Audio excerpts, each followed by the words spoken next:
Constant ഇലിമിനേഷനിൽ temperature അടിസ്ഥാനമാക്കി photovoltaic സെല്ലിൻ്റെ VI curve plot ചെയ്യുന്നതാണ് ഈ സെഷനിൽ നാം പഠിക്കുന്നത്.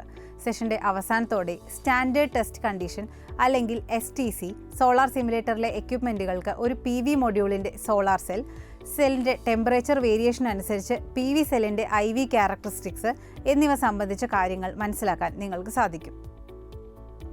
ഒരു PV മൊഡ്യൂളിൻ്റെ സ്റ്റാൻഡേർഡ് ടെസ്റ്റ് കണ്ടീഷനുകളെക്കുറിച്ച് നമുക്ക് പഠിക്കാം. ഇൻഡസ്ട്രികളിൽ മാനുഫാക്ചറിംഗ് ചെയ്യുന്ന സമയത്ത് പാലിക്കേണ്ട നിയമങ്ങളുടെ അടിസ്ഥാനത്തിൽ എല്ലാ നിർമ്മാതാക്കളും അവരുടെ മൊഡ്യൂളുകൾ വ്യവസ്ഥകൾ അനുസരിച്ച് സ്റ്റാൻഡേർഡ് ടെസ്റ്റിന് വിധേയമാക്കാറുണ്ട്.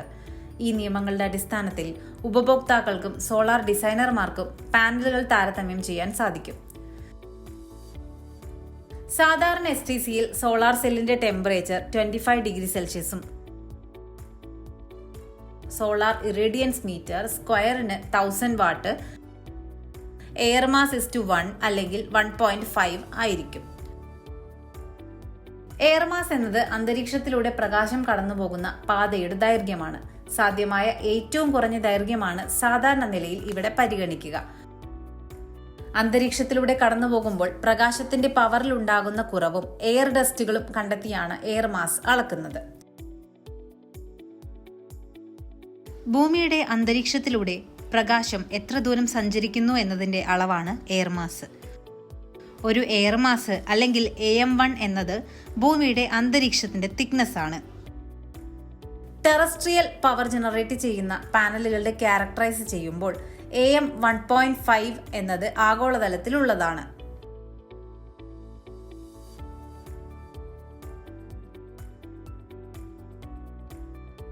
ഒരു പ്രകാശ സ്രോതസ്സാണ് സോളാർ സിമുലേറ്റർ.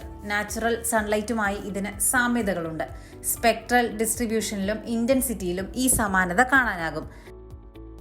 ഇവയെ ആർട്ടിഫിഷ്യൽ സൺ എന്നും സൺലൈറ്റ് സിമുലേറ്ററുകൾ എന്നും വിളിക്കാറുണ്ട്. സൂര്യന്റെ സോളാർ സ്പെക്ട്രത്തിന് സമാനമായി പ്രവർത്തിക്കുന്നതിന് സോളാർ സിമുലേറ്ററിന് പ്രത്യേകമായ എയർ മാസ് ഫിൽട്ടറുകളും ലാമ്പുകളും ഇവയ്ക്കുണ്ട്. ലാബോറട്ടറികളിൽ ഫോട്ടോ സെൻസിറ്റീവ് പ്രോസസ് അല്ലെങ്കിൽ വ്യത്യസ്ത പദാർത്ഥങ്ങൾ ടെസ്റ്റ് ചെയ്യുന്നതിന് കൺസിസ്റ്റന്റും കൺട്രോളബിളുമായ ലൈറ്റ് സോഴ്സ് ആയി സോളാർ സിമുലേറ്ററുകളെ ഉപയോഗിക്കുന്നു. ഫോട്ടോവോൾട്ടൈക് സെൽ മൊഡ്യൂൾ അല്ലെങ്കിൽ അറേ ഇവയിലെ കറണ്ടിന്റെയും വോൾട്ടേജിന്റെയും ക്യാരക്ടറിസ്റ്റിക്സ് ആണ് സോളാർ IV ക്യാരക്ടറിസ്റ്റിക് കർവുകളിൽ കാണാൻ സാധിക്കുന്നത്. സോളാർ എനർജി കൺവേർഷനുള്ള കഴിവും എഫിഷ്യൻസിയും സംബന്ധിച്ച് വിശദമായ വിവരണം ഇത് നൽകുന്നു. ഒരു സോളാർ സെല്ലിന്റെ അല്ലെങ്കിൽ പാനലിന്റെ ഇലക്ട്രിക്കൽ IV ക്യാരക്ടറിസ്റ്റിക്സ് പ്രധാനമായും Pmax മനസ്സിലാക്കുന്നത് ഡിവൈസിന്റെ ഔട്ട്പുട്ട് പെർഫോമൻസും സോളാർ എഫിഷ്യൻസിയും നിർണ്ണയിക്കുന്നതിൽ പ്രധാന പങ്ക് വഹിക്കുന്നു. ഫോട്ടോവോൾട്ടൈക് സോളാർ സെല്ലുകൾ സൂര്യവികിരണത്തെ നേരിട്ട ഇലക്ട്രിസിറ്റിയാക്കി മാറ്റുന്നു. സാധാരണ അവസ്ഥയിൽ പ്രവർത്തിക്കുന്ന ഒരു സിലിക്കൺ PV സെല്ലിന്റെ കറണ്ട് വോൾട്ടേജ് ക്യാരക്ടറിസ്റ്റിക് ഗ്രാഫ് സൂചിപ്പിക്കുന്നത് ഒരു സിംഗിൾ സോളാർ സെൽ അല്ലെങ്കിൽ പാനൽ നൽകുന്ന പവർ എന്നത് അതിന്റെ ഔട്ട്പുട്ട് കറണ്ടിന്റെയും വോൾട്ടേജിന്റെയും പ്രൊഡക്റ്റ് ആണ്. ഷോർട്ട് സർക്യൂട്ട് മുതൽ ഓപ്പൺ സർക്യൂട്ട് വരെയുള്ള എല്ലാ വോൾട്ടേജുകളും പോയിന്റ് ടു പോയിന്റ് ഗുണിച്ചാൽ തന്നിരിക്കുന്ന റേഡിയേഷൻ ലെവലിന്റെ പവർ കർവ് ലഭിക്കും.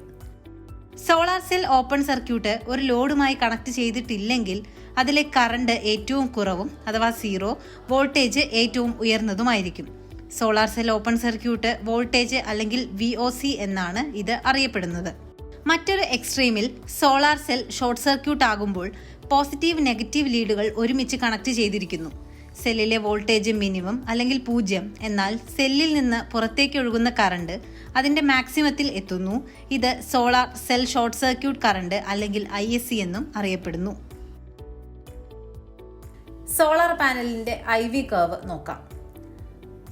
സോളാർ അറേയുടെ വോൾട്ടേജ് അല്ലെങ്കിൽ കറണ്ട് കപ്പാസിറ്റി വർദ്ധിപ്പിക്കുന്നതിന് PV പാനലുകൾ വയർ ചെയ്യുകയോ അല്ലെങ്കിൽ ഒരു സീരീസായോ പാരലലായോ ഒന്നിച്ച് കണക്ട് ചെയ്യുകയോ ചെയ്യാം.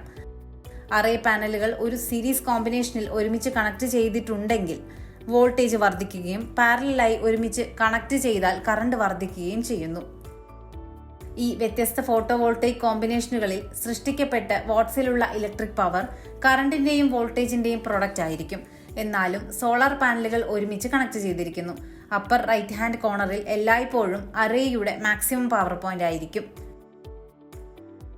ഇപ്പോൾ പഠിച്ച കാര്യങ്ങളെക്കുറിച്ച് നിങ്ങളുടെ ധാരണ പരിശോധിക്കാൻ നമുക്ക് ഒരു ടാസ്ക് ചെയ്യാം. ഇതിനായി നിങ്ങൾക്ക് സോളാർ സിമുലേറ്റർ എക്യുപ്മെന്റുകൾ, തെർമോമീറ്റർ, സോളാർ എനർജി മീറ്റർ എന്നിവ കയ്യിൽ കരുതാം.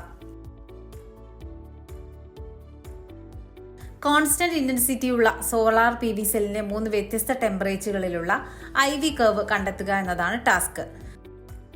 Solar simulator equipment main power സപ്ലൈയുമായി കണക്ട് ചെയ്ത ശേഷം സ്വിച്ച് ഓൺ ചെയ്യുക. ഫുൾ ഇന്റൻസിറ്റിയിൽ ലൈറ്റ് ലഭിക്കുന്നതിന് ലാമ്പിന്റെ ഇന്റൻസിറ്റി കൺട്രോൾ റോട്ടറി സ്വിച്ചുകൾ മാക്സിമം പൊസിഷനിൽ വയ്ക്കുക. സോളാർ എനർജി മീറ്റർ ഉപയോഗിച്ച് ഇന്റൻസിറ്റി അളന്ന് വാല്യൂ രേഖപ്പെടുത്തുക. റൂം ലൈറ്റ് അളക്കുക. നിരീക്ഷണങ്ങൾ രേഖപ്പെടുത്തുക. ടെമ്പറേച്ചർ കൺട്രോളർ ഉപയോഗിച്ച് റൂം ടെമ്പറേച്ചറിന് അല്പം മുകളിലായി ടെമ്പറേച്ചർ സെറ്റ് ചെയ്യുക. നോ ലോഡ് കണ്ടീഷൻ ലഭിക്കുന്നതിനായി പൊട്ടൻഷ്യോമീറ്റർ മാക്സിമത്തിൽ സെറ്റ് ചെയ്യുക. ഡിസ്പ്ലേയിലേക്ക് നോ ലോഡ് കണ്ടീഷനിൽ സോളാർ സെല്ലിന്റെ വോൾട്ടേജും കറണ്ടും അളക്കുക. പൊട്ടൻഷ്യോമീറ്റർ മിനിമത്തിലാക്കുക. ഡിസ്പ്ലേയിൽ ഫുൾ ലോഡ് കണ്ടീഷനിൽ സോളാർ സെല്ലിന്റെ വോൾട്ടേജും കറണ്ടും അളക്കുക. നിരീക്ഷണങ്ങൾ രേഖപ്പെടുത്തുക. ഹയർ സെറ്റ് വാല്യൂവിലുള്ള ടെമ്പറേച്ചർ ഉപയോഗിച്ച് മുകളിലുള്ള ഘട്ടങ്ങൾ ആവർത്തിക്കുക. നിരീക്ഷണങ്ങൾ രേഖപ്പെടുത്തുക. സാധാരണ ഹയറും കൂടുതൽ ഹയറുമായ ടെമ്പറേച്ചർ വാല്യൂസിനായി ഗ്രാഫ് വരച്ച് താരതമ്യം ചെയ്യുക. നിരീക്ഷണങ്ങൾ രേഖപ്പെടുത്തുക. കോൺസ്റ്റന്റ് ഇലുമിനേഷനിലെ ടെമ്പറേച്ചറിനെ അടിസ്ഥാനമാക്കി ഫോട്ടോ വോൾട്ടൈക് സെല്ലിന്റെ VI കർവ് പ്ലോട്ട് ചെയ്യുന്നതാണ് ഈ സെഷനിൽ നാം പഠിച്ചത്. ഈ സെഷൻ ഇവിടെ അവസാനിക്കുകയാണ്. സ്റ്റാൻഡേർഡ് ടെസ്റ്റ് കണ്ടീഷൻ അല്ലെങ്കിൽ STCയെ പറ്റി വ്യക്തമായി മനസ്സിലാക്കാനും സോളാർ സിമുലേറ്ററിലെ എക്യുപ്മെൻറ്റുകൾ പരിചയപ്പെടാനും ഒരു PV മൊഡ്യൂളിൻ്റെ സോളാർ സെൽ സംബന്ധിച്ച കാര്യങ്ങൾ മനസ്സിലാക്കാനും സെല്ലിലെ ടെമ്പറേച്ചർ വേരിയേഷൻ അനുസരിച്ച് PV സെല്ലിലെ IV ക്യാരക്ടറിസ്റ്റിക്സ് കണ്ടെത്താനും ഇപ്പോൾ നിങ്ങൾക്ക് സാധിക്കുമെന്ന് വിശ്വസിക്കുന്നു.